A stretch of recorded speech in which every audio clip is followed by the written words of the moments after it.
Hey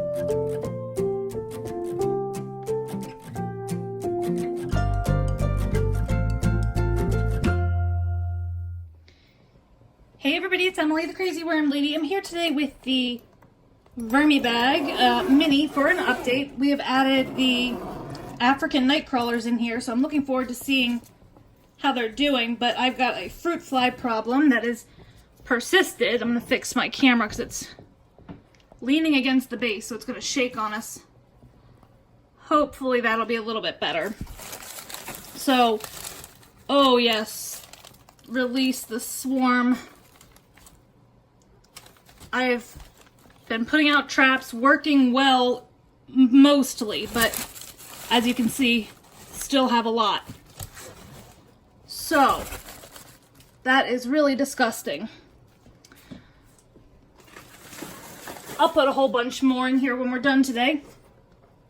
But you can see these African night crawlers have really moved in and made themselves at home, which is fantastic, and the level in here has dropped quite a bit. I'm really pleased, but I'm not pleased with how my camera is shaking. Hold on one second. I think that's a little bit better. So, the problem is just these darn fruit flies everywhere. But since our house is finally cooling off after finally getting the air conditioning fixed, I am seeing an improvement. I really think a lot of the problem was that it was so humid and warm in the house that these fruit flies and things were just able to really reproduce on a level that was beyond annoying. But I've been putting fruit fly traps out and resetting them every day, and I'm actually having a lot of success with that. I've cleaned my house top to bottom, trying to see any other place where they're coming from, but not all of my bins even have them, just a handful, so just have to be patient, I suppose, until everything gets itself back in order. So it looks like they've gone through everything. I've fed them a handful of times since my last update, and they're just flying through it since I added these African night crawlers in here. They're beasts when it comes to eating. The moisture in here actually feels pretty good, but we'll definitely add some bedding today because I do have a wet feeding. First though, I'm gonna sprinkle a little bit of my dry mix in here.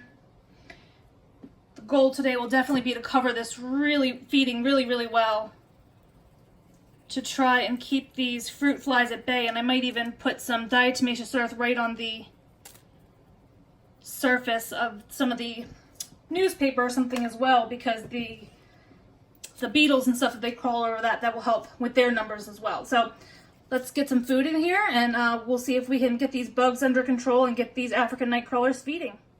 So anybody wondering about these fruit fly traps?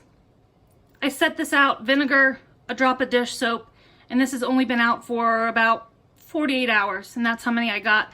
And this is just in one of many that I have out around my house right now. So it gives you an idea of just how crazy my fruit flies have been. Luckily, they're only in a few rooms, and I've, for the most part, kept them out of the kitchen, although there's a handful, but just gonna keep on trying. So this is just a little bit of dry bedding since this feeding is wet and it's actually still frozen, so I don't want to freeze the worms. The freezing hopefully will help. There will be less larvae that would hatch on the skins of these fruits and vegetables, but still sometimes can become a problem. Looks like there's some sweet potato skins, pieces of corn, broccoli, quite the array here.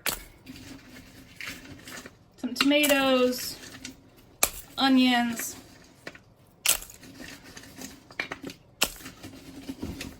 I'm not going to feed a crazy amount, but I do want to give them a pretty nice feeding to really get them working up on the surface so we can keep harvesting these pretty regularly. But I think that should be pretty good, because that's a pretty, I don't know, it's at least 1.5 pounds or 2 pounds of food, if not more. I'm very bad at estimating, but probably about that much. I'm going to put a little bit more dry mix on top of this.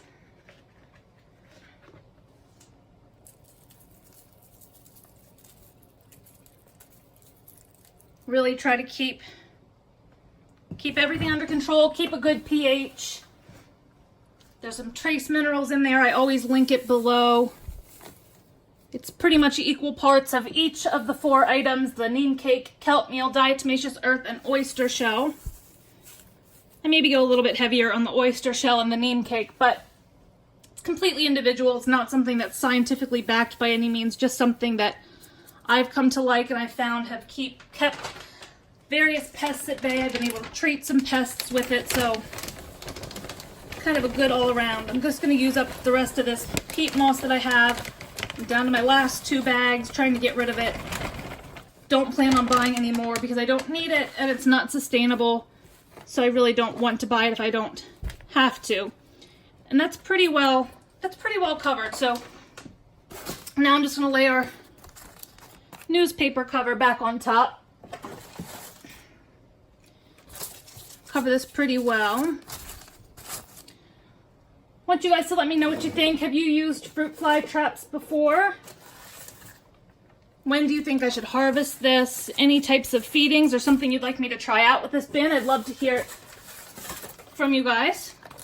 I'm just going to lay my bubble wrap cover across the top here. Since there's a nice mesh covering on this bag, it's very breathable. I'm also going to sprinkle a little diatomaceous earth right across the surface of this bubble wrap in here. So I'll talk to you guys real soon. Give me a thumbs up and I hope you have a great day.